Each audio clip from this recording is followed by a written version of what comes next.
All right. Good evening, everyone. Thank you for being here. We would like to welcome to our board meeting. This is March 3rd, 2026. It's our 5 o'clock board meeting. It's 5:03. We're going to begin by indicating who's here. Julie Jackson. Kim Chandler. Connie Burgess. Chris Wynn. Karen Winder. Clark Nelson. Todd Hubbard. Ben Horsley. And Nicole McDermott. All right, first up we have our strategic plan. So we're going to invite Dr. Bramble up and any other guests you'd like to bring.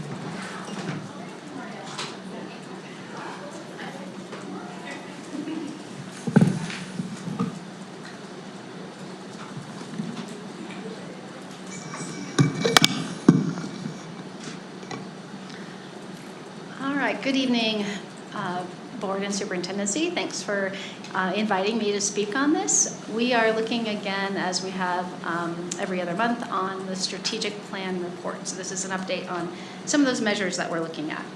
So just this reminder slide of what our goals have been, and then the 3 different areas of academics, social skills, dispositions, and talent development. Our leading indicators that we're looking at tonight are the increasing ELA and math proficiency. And so we've got some leading indicators that we don't want to wait till the end of the year to say, hey, are we doing better this year than we have in other years? We want to look at what we can find early on in the year to see what course corrections might need to be made. In social skills and dispositions, we're looking at regular attenders, and then in talent development, the retention of our non-retiring licensed granted educators. And this one, we really don't have the data until June, and so this is one that we're reevaluating to if this should be a leading indicator at this time. So we're going to start with the ELA proficiency. So if you recall, as we've been looking at PBL and the correlation we can draw between PBL grades and our RISE and Utah Aspire proficiency, we found that as we've been getting better with standards-based grading, we have had a tighter correlation between those grades and then what our students end up getting at the end of the year. So because of that, we have decided that this would be a good leading indicator. And we pull our students' grades that are within that range that we would consider proficient, so those that are getting 3s and 4s, and we calculate that to see where we think we might be in terms of proficiency. We look at quarter 2 because that has been the quarter that has aligned most closely or had the highest correlation. As we look at this is a good one for our schools to also look at as they pull their scores and determine where there might be some gaps or where our teachers might need some support in terms of getting our kids to proficiency based on their PBL grades. The next one we're going to look at is math, and in math, this is actually a higher correlation overall as we run these from year to year. The math seems to have a tighter correlation to the RISE scores at the end of the year and Utah Aspire Plus. I wanted to also share with you some other leading indicators. While these are not on the list of things that we were going to share, I thought it would be helpful for you to see that we do have other leading indicators that our schools are using and we can look at at a district level too. One of the assessments that our students take is the NWA MAP assessment. This is a reading assessment that's given in 4th through 10th grade. I didn't pull 9 and 10, so this is just showing you 4th through 8th. But what we can see here is a fall projected proficiency and a winter projected proficiency. And what I think is important to look at here is the growth that our students are making in terms of their projected proficiency. These are calculated based on some linking studies that NWA MAP has done, so that what they'll look at is the performance of our students on the RISE assessment in ELA, and then they look at the performance of the students on their NWA MAP test, and they're able to link this and say, we could project that if the students were to take that RISE test right now, this is the proficiency they would get. So this is kind of a nice way to look at that growth that we're making towards proficiency and then where we're projected to be at. Schools are looking at this as they look at course corrections in their own practice in their schools, and it's a nice one to look at a district-wide level. Another assessment that we look at for leading indicators is our iReady Math Diagnostic. This one I pulled for 3rd, 4th, and 5th grade, and this is also one that's helpful for schools to look at, and also as a district, I think, to see, again, a projected proficiency. So in the fall, if you look at 3rd grade, when the students took it in the fall, there was a 9% projected proficiency. So that is based on if those students took that RISE test right now without making any more growth, they would expect to be at a 9% proficiency level. When we see that jump to winter, that's a nice jump where we're increasing our students that are projected to be proficient. They also will project out for us if our students make typical growth, what they are projecting them to be in the spring. So while we can look at this at a district level, schools look at it at their school level, this is really powerful information when they look at this information at the individual student level, and they can determine what areas are gaps for students, where they need to focus more attention on some of the standards that are being taught, so our students are ready to show as much as they can on that end of level assessment. So any questions before I move on to? These are just the projections. These are just projections. Yep. It's great to have the powerful assessment tools that we have that are linked to the curriculum that we're using, because we really can develop some good action plans and then act upon the data that we're seeing. And that's where we're hoping to move a lot of our schools and teachers, is not just giving this test, but responding to it, using that data to inform their instruction and change practice if they need to, identify students that might need additional supports. And so it's great data to be able to have. The other indicator we're looking at tonight is the regular attenders increasing by 10%. So we identify or define our regular attenders as those that are attending at least 90% of the time. And here, what I've pulled is by quarter, and then you're going to see some years displayed here too, so you can see some trend data. So if you're looking at that first portion of the graph, we're looking at quarter 1 in 2023, 24, 24, 25, and 25, 26. So traditionally, we can tell from this we have better attendance in the first quarter. Quarter 2, obviously, we're dropping, and then quarter 3 looks like we tend to come up a little bit. So we see some pretty distinct patterns. Our year-to-date at the very last chunk of this, the 25-26, doesn't yet include all of quarter 3 and quarter 4. So that's why it's higher. So this is something that we continue to work on as we try to get kids to attend on a regular basis. The last goal is retention of 85% of teachers. And this one, we had 91% of our contract teachers who started. This is, again, old data, so it's reporting back from last year. And we won't have the 25-26 data on this until June 2026.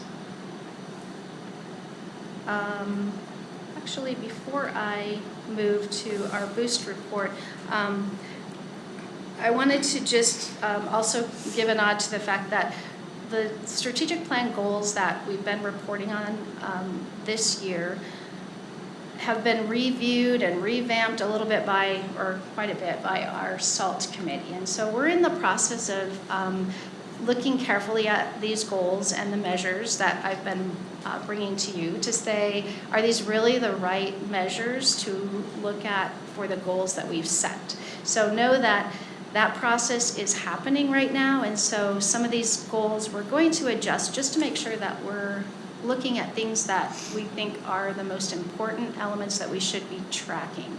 These goals and measures were set 5 years ago when the strategic plan rolled out, and so it seems like a good time to revisit these and just make sure that we're tracking the things that we need to be tracking. All right, Boost School update. This is a portion of this every other month report that I think has been fun to present to you as well. We have some schools that are working really hard on these initiatives to improve their student performance. And so I've invited Carly Pate from Beehive to tell you a little bit about what has happened at Beehive and her experience in the Boost program. This is your second year, is that correct? No, first year. So we were identified last year, but Okay. it was official Boost this year. Okay, perfect. So I'm going to have her share a little bit of what have been the highlights and the things that have helped at Beehive. Well, thank you for giving me the opportunity to come and share. My name is Carly Pate, and I am the principal at Beehive Elementary. I have been serving and the staff and community at Beehive for the last 7 years.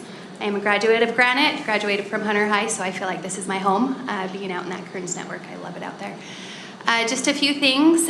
We have worked really hard. As you know, we are one of the Boost schools. We've worked really hard this last year, and we're notified that we are not going to be going into the springboard status, which is a huge celebration for Beehive. We were here just last month. We were one of the schools that were recognized in the top 5 high proficiency schools, so that was a huge celebration for us. With how hard my staff has been working. So we are excited to continue this Boost support and help make these changes more sustainable each and every year. And so some of the positive impacts that we have had here at Beehive, one of the things is just with the support that we've received from the district is we are honing in on teacher clarity. And so we have been doing a book study as a staff. We are working on implementation of what we've gleaned from that book study at the beginning of the year now.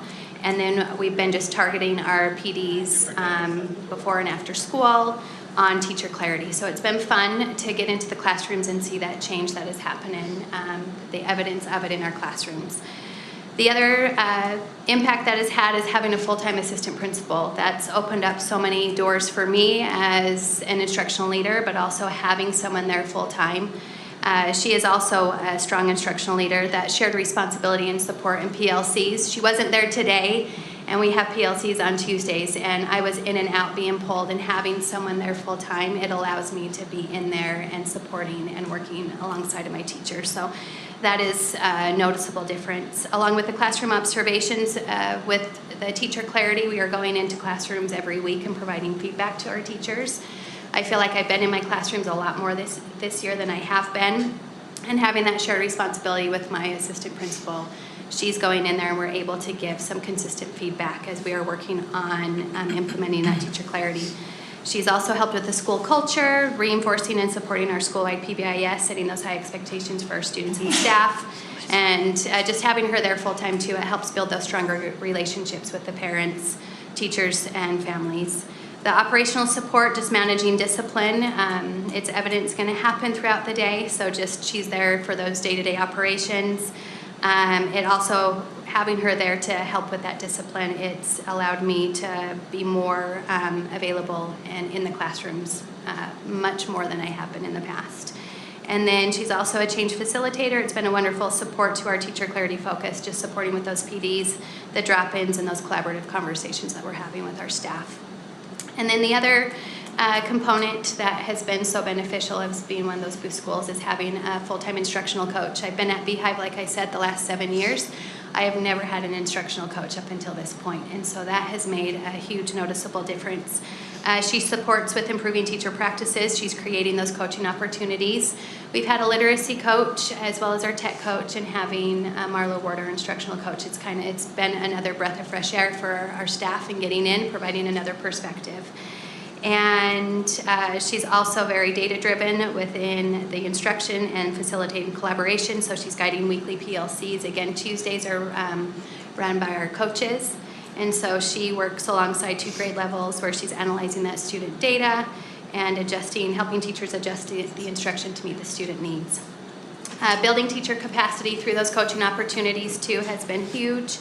And then, like I said, the coaching. She's played such an active role in our coaching program at Beehive, and she is always continually looking for ways to support teachers in their planning, instruction, student outcomes. So those are 3 areas that have been so beneficial to Beehive with not only our staff building their capacity, but also with the student outcomes that we are seeing. And I look forward to continuing it.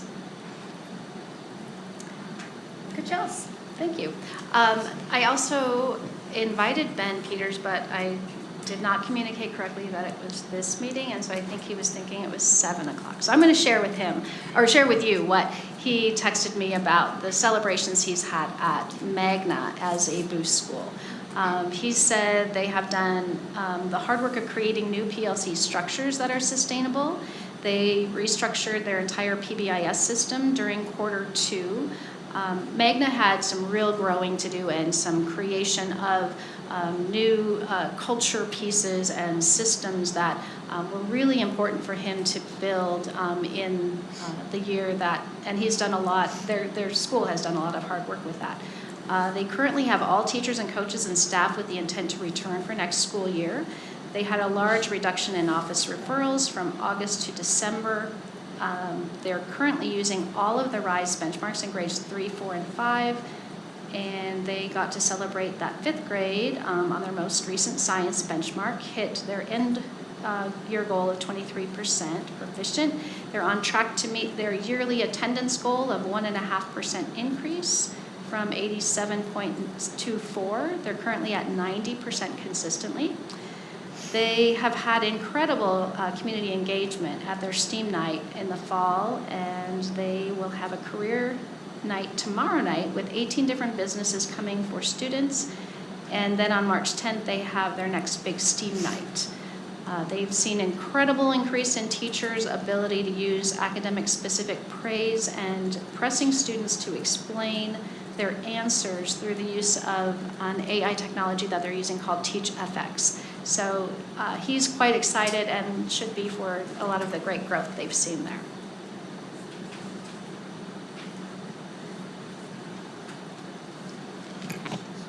Questions? Just a hopefully brief one. I may have asked you this in the past, but on slide 8, the projected proficiency data. I'm assuming this is not the first year that we're using this. I'm just curious if we know how accurate that data is from past experience. This NWA MAP data specifically. Yes. This one is, because there was a standards change on our ELA test, and they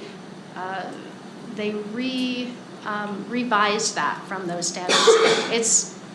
I was a little reluctant to compare it to last year.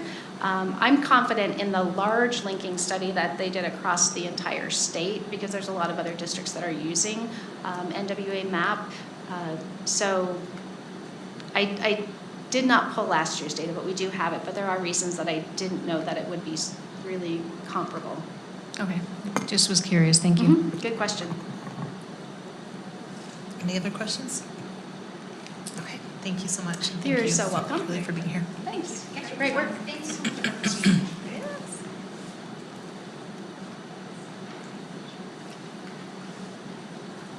All right, up next we have, oh, Krista, you're in the hot seat. It's you. School name change with Luke. Come on up. Krista. No, Krista.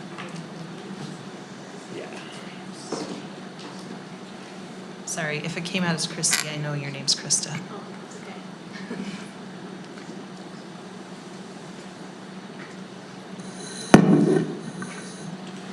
All right, good evening, board. Krista and I are excited to be here to present a summary of the recent community engagement we've been doing in regards to a potential name change for Woodrow Wilson Elementary. So in early 2025, an interest was expressed to us about whether the name could change. So the previous Wilson administration and the communications department were asked to engage with the community to determine if the current name of Woodrow Wilson Elementary still resonated with the community or if a potential name change would be valued. So in spring of 2025, Christy Christensen and I met with their community council at the time, and we put together, in collaboration with them, these 5 potential options for what a new name for Woodrow Wilson could be. And we sent out a survey to parents, staff, and students, and I'll leave this slide up for a moment just to give you a chance to look at those results. You'll see that the idea of South Salt Lake Elementary was the top option with 42%, followed by keeping the name the same at 29%, and the others were between 5 and 15%. But then, as you all know, there was a change in administration, and with the closure of Redwood Elementary, Wilson absorbed a lot of new students and families, and we didn't feel like 149 responses in that previous survey was really sufficient. So we decided at that time to put the process on pause until the new administration could get settled and the new students from Redwood could get settled, and we could kind of re-engage with this process. Okay, so thank you for letting us be here. So like Luke said, I came in and started in July, and it just didn't feel right to continue the process knowing that we were bringing on the Redwood community as well. And so we wanted to make sure we could engage that community to see if they still were interested in having a name change. We also didn't want to pursue it and start the year with a name change and then have people confused of where they were sending kids. So we set the survey. We did drop the Granite Glacier, and that was part of what Community Council was looking at. They felt that there were too many options, and so we eliminated that one. Looking at the results, maybe it wasn't the right one to do, but we did. Woodrow did come out on top, but when we were looking at these results, we still felt there was an appetite for a name change, because when you combine the other 3, I think it's 58%. So it did show that maybe there was an interest for a name change, but we just weren't settled on which one yet. So we removed Granite View. If you want to go to the next one. Oh, no.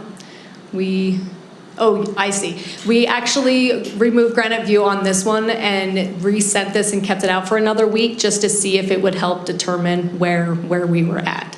We still didn't have a great idea on what to do, so we went forward with our top 2 choices, which was Woodrow Wilson and South Salt Lake. And we extended this for a longer period of time because we still were kind of running 50-50. And then after we had parent-teacher conferences, we put posters everywhere, tried to get some more parent engagement, and it came out at 48% with Woodrow Wilson and 52% for South Salt Lake. Is that the last one? Yeah. And that's where we're at now. So we didn't entertain any questions or discussion. Could I speak to this for a second as part of their presentation? This is a really long name. South Salt Lake? South Salt Lake Elementary. Yes. They're going to have to write that out. Do they realize this? Like the kindergartners? I'm just wondering. The kinders definitely did not. It just turns to so-so. So-so. So-so. So-so. So-so. Sorry. I grew up in the area, so I'm not like dissing on it. I'm just saying this is a long name. Woodrow Wilson is also very long. Woodrow Wilson is very long. I was hoping it would be shorter, not longer. Okay, sorry, go ahead. I want to just preface this by indicating that we've given a lot, in our policy, we've given a lot of latitude to our communities and also given them kind of the directive to work on marketing and creating welcoming environments in their schools. We want school names that reflect the community. We're by the era of just simply naming schools after presidents and or previous school board members seems to have gone by the wayside. And we want schools that excite people and get them with a desire to come and participate in school in that location and not just every other elementary. So it'd be my recommendation that we actually change it to something even, I would love your community's input on this as well, as South Salt Lake Academy. So I did meet with Community Council yesterday, and I brought that up to see. Did they swear? They didn't love it. Okay. Just for the fact that they do feel that there is a lot of pride in South Salt Lake, and they feel that for them anyways. I mean, we didn't ever added Academy to any of these, but for them, they just felt like Academy felt too private, and they wanted it to make sure that it was a welcoming, that we're open, it's for everyone, and they feel elementary does that. Good. Did you tell them that they could be the Slay Academy, that they're Slay? We should have said that. Sorry. Clark, this is your school, I'm right? backing away now. Oh, it's Connie's school. Connie. Okay. So is it- It's a Cottonwood Network School. Yeah. That's Connie's. Just a reminder, the board, we do have a policy on how we engage the community on this, but ultimately, at the end of the day, it's the board's decision whether they would like to change the name or not, and ultimately what the name would be. May I ask a more foundational question initially? Pardon me for interrupting. Kim, it was stated in a slide that there was interest expressed back in 2025. Do we know the original source of that interest? Where did it generate? Where was the groundswell coming from? I'll speak to this, if you don't mind, because I'm the one who originally asked Christine if there was interest in her community. We heard from a couple of community members. It wasn't widespread with respect to the nobody really identifies South Salt Lake with Woodrow Wilson. That most of our families probably don't even know who Woodrow Wilson is. And in this era of having to compete against other charter schools and other schools, and even within our own district in terms of school closures, right, and in an era of declining enrollment, is there a name that would better reflect the community and be better for marketing, I guess would be the way to say that. So I asked them to look at it and see if their community wanted to do something with it. And so they had done that initial work under Christine's leadership, and then you can see how we got to where we are at now. Just a quick follow-up, did the community council generate the various ideas, or was that an amalgamation of many different thoughts and inputs, I guess, from the district, from communications, from others? Sure. Yeah, the initial list of name options, that was developed by the community council. So I remember Principal Christensen and I sat with them in a meeting probably January of 2025. And I remember some of them had chatted with their neighbors and friends and brought some options, and collectively we decided to put forward those 5.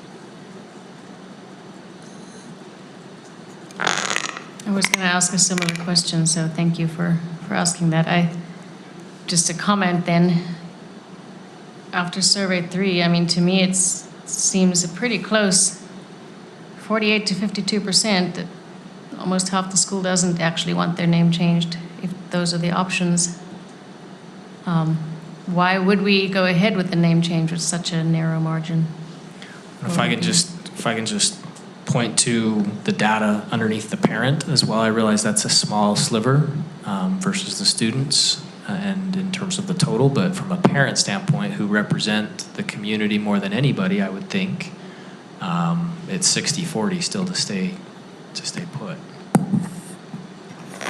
And along those lines, because that's when I was reviewing these slides, that's one of the things I noticed, because of course parents are making decisions with their kids on, you know, where to send them, but ultimately it resides with the parents. And so if we're talking marketing and strategy like that, it seems to me that the marketing pull of this isn't there if 60% of our parents are already okay with Wilson. So just to kind of piggyback on Clark's comment a little bit. I think Woodrow Wilson was brought from the old school that was Woodrow Wilson, and the kids just came. And I look at the neighborhood and I think South Salt Lake is trying so hard to be bigger, better, whatever you want to say, that it really would almost help South Salt Lake to get away from the old school, where probably the people and maybe even the parents are not near as familiar with that as younger people move into most of Granite's district. So I'm all for a change if if that's something that even the kids want, because they're familiar with South Salt Lake, not Woodrow. Connie, would you be willing to elaborate a little bit more on the history there? I'm not familiar with it when you talk about the combining of Woodrow Wilson I prior don't school. know why it was named, but the old Woodrow Wilson was on 2nd East, and South Salt Lake bought that property and use it as a community center now. Do you know what the name of it is now? I don't. I just call it the Woodrow Wilson. So it's an old school, and then they just transferred it to the new one. Part of our after-school program goes there too, and I can't remember exactly that location's name, but it does have a name. It's something Moo or, yeah. Oh, that's right. Yeah. We just call it the old Woodrow Wilson. Yes, I think right. that's what a lot of us refer to it as well. Yeah, so it was just transferred. They didn't ask for a name change. They didn't, they just moved it. But that was, 20 years ago when we built that. When the district occupied this building at the same time, right? Yeah. Could I speak to some of the things that have been presented? I appreciate these two presenting this information. If there's concern about why we would even consider this, feel free to address that to me, because I'm the one asking our schools to be more conjoined with their communities and have schools that reflect their community's needs and desires, and to market better so that we can retain our students at a higher rate and degree. The name was carried over 20 years ago when this facility was opened.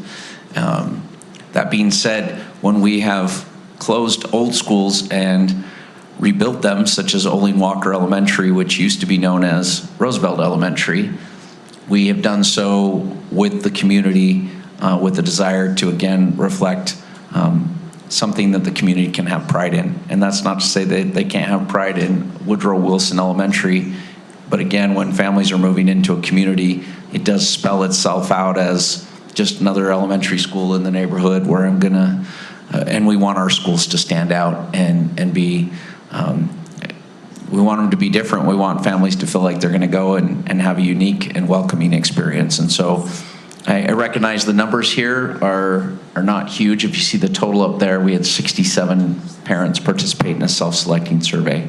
So I wanna just put that in scientific context, and there's a couple of doctors around here who can correct me if I'm wrong. The reality is that's not a significant sample size. And so I don't want to look at the survey and go, well, that's a mandate or that's not a mandate. Ultimately, I think the conversation the board needs to be having is, does Woodrow Wilson, the name, really attract and invite students to come and be a part of that particular school above all the others that are around it in the same vein? And if so, let's retain that name. That is your prerogative. But at the same time, I will continue to push our schools to find ways to attract and retain and welcome students in a changing market and environment. My map says that it's Central Park. Does that sound right? What? The old Wilson is Central Park. That doesn't sound right to me. Does it sound right?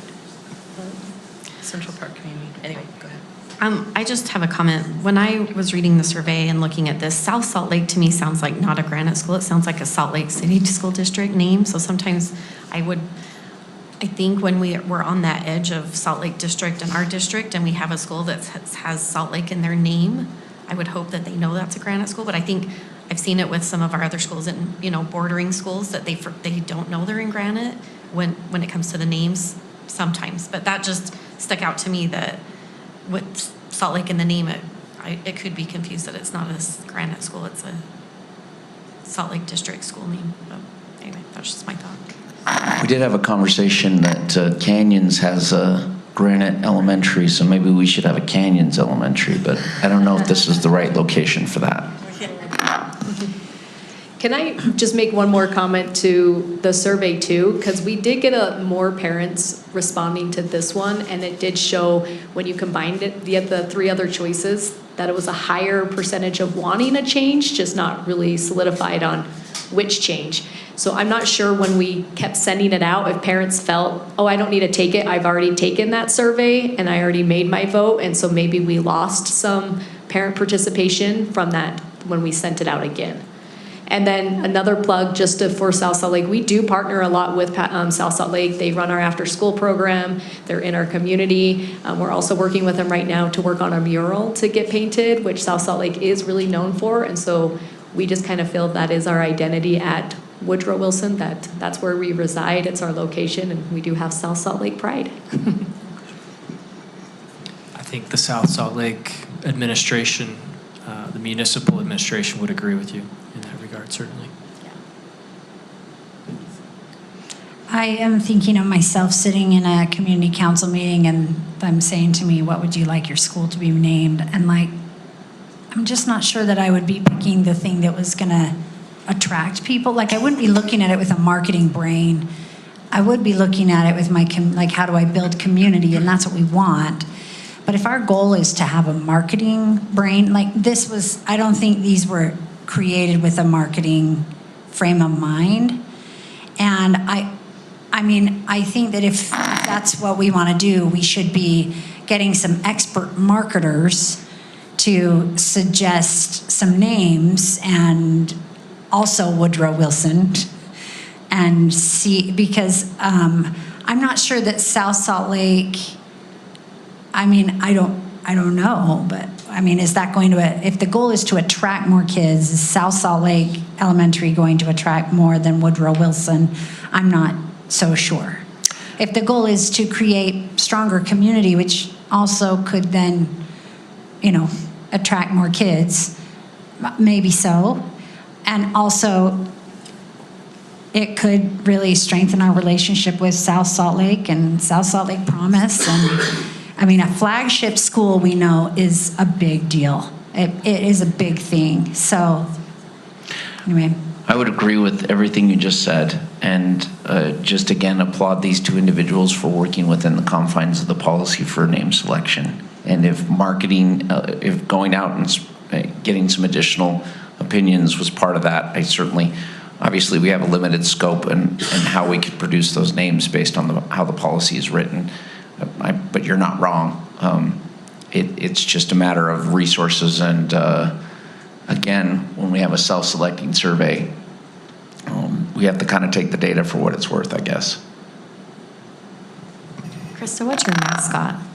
It currently is a Roadrunner, which we would also like to, if this name change happens, we would look at that too. It's a tongue twister, Woodrow Wilson Elementary Roadrunners.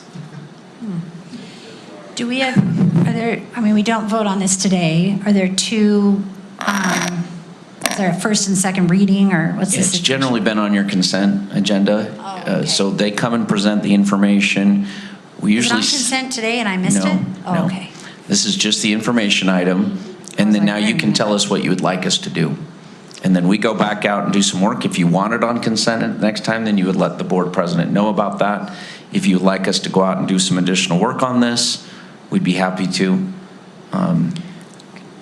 May I speak to that? I would invite all of you to disagree with me, but my take on where this has evolved in our discussion is that we're not opposed to a name change as a board, if that's the appropriate and a good thing to do for your community, for that school's community. I'm not sure we're compelled at this point that there is a clear path that we should take to move forward on it. And absent that, it's hard for us to take it's hard for me to take action on it. If there was something more compelling, I think we'd be willing to consider that and move forward in that fashion. But I don't think we have a path at this point to do so. So what I heard you just say, and I'm looking at the other board members, is let's go back and have some additional conversations with the school community council and see if we can generate some other more exciting options. I get the feel that we're all kind of meh about it. Is that? Well, I'd actually, if you're going to go have more conversations, I would like there to be conversations with South Salt Lake, with Sherry Wood, right? Sherry, thank you. I was like hesitating because I couldn't remember Sherry or Sherry. With Sherry Wood, and like, okay, Sherry, like if we made this a flagship, what would you imagine? What mascot is really South Salt Lake? Like, how do we make this something that really brings some momentum and energy? And you know, and I think that those people would be able to add some real value to that conversation and make it really cool. I will tell you, there was a conversation. You had a conversation with her as well, is that correct? I didn't, Christy had. Oh, she was not thrilled about South Salt Lake Elementary. And I got the same impression. But I would welcome we could certainly extend an invitation for her to come, and perhaps even some of the council members that represent the area, and further the conversation on that end. Have them there with community council members and have a discussion. Sure. I think that would be valuable I'm to glad me. you brought that up, because I wanted to make mention that we did have some connection there. Karen has a question. Along with that, just a comment is, when you take it back to community council, I think it's helpful, because Julie, your earlier comment on, are we coming at this from a marketing angle? Are we coming at this from a community? Because I turned to Clark before your comment and I said, so do we believe South Salt Lake will actually attract more students than Wilson? I don't know the answer to that.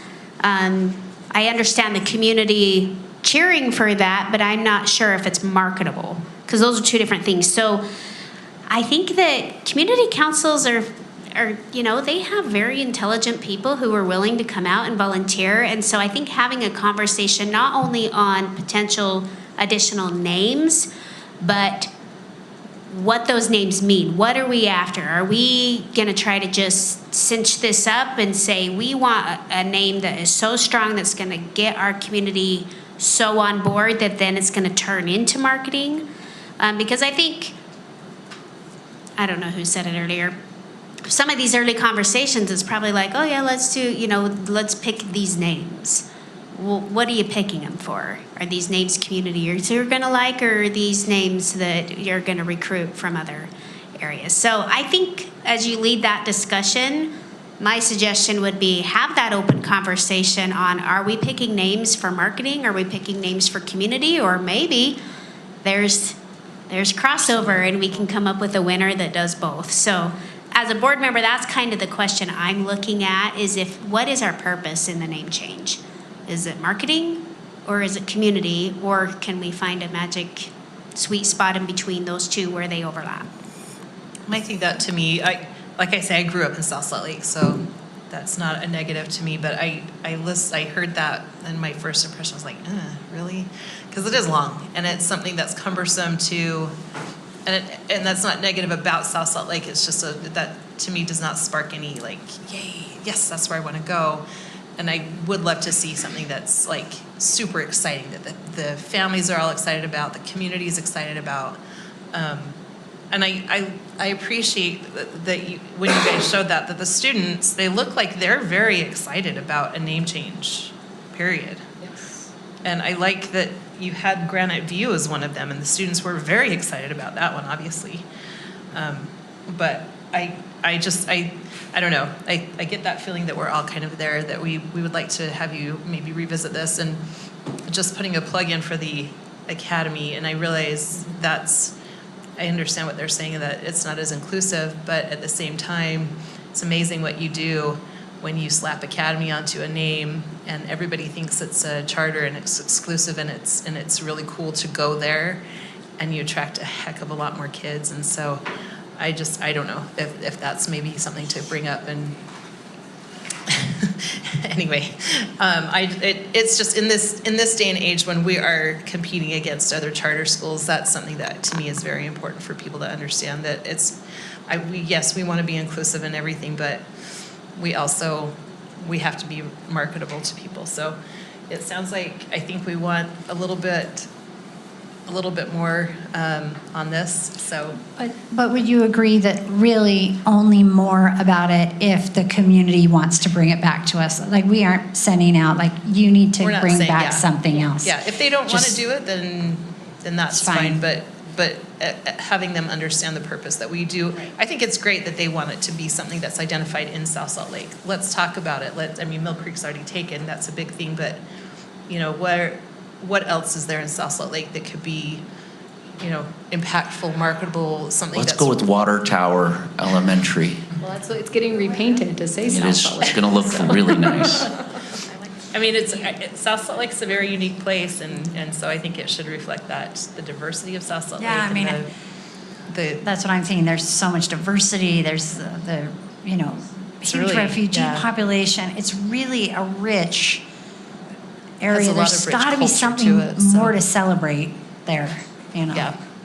Not that South Salt Lake is negative, but it's just like. It doesn't describe what's exciting. Yeah. So that's anyway, it. does that give you what you need? I Sorry. will say this, and there is something about, if I move to South Salt Lake and I look up a list of schools and I go South Salt Lake Academy, that sounds like the premier place to go to school in South Salt Lake for elementary kids. I'm just putting that out there. I would be okay with that too.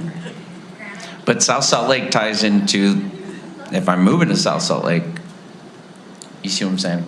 Yeah. So it's a challenge. Yeah. So we're happy to help continue with that. And there is not a huge rush on this. She has something else I wanted to add, but before she does, we're just continuing to work on this. That's fine. I'm just playing devil's advocate on the academy because, are we going to change them all? Because we have several now, and when they all are, then none are. It loses its specialness. It's true. And if there's another term the charter schools try to hijack, then until our data, and I'm looking over at Dr. Bramble over there, until we are not outperforming all the quote-unquote academies across the board, then I think we should not let them monopolize that word. You could use preparatory school. I also think the less people know what's a charter school and not, that works in our favor. Because they just think, oh, charter school. And Nailing it. we really don't have an academy, I mean, in the area on the east at all, so it would be new to us here. Yeah. Thank you for doing Yes. so much work. I'm so Thank you. sorry. No, it's okay. This is what we needed to hear. Okay, Where to go next. Thank you. thank you. All right. She's amazing. All right, we're going to go ahead and take a break for dinner, and we will return back at, sorry, 6:50. Sorry, thanks.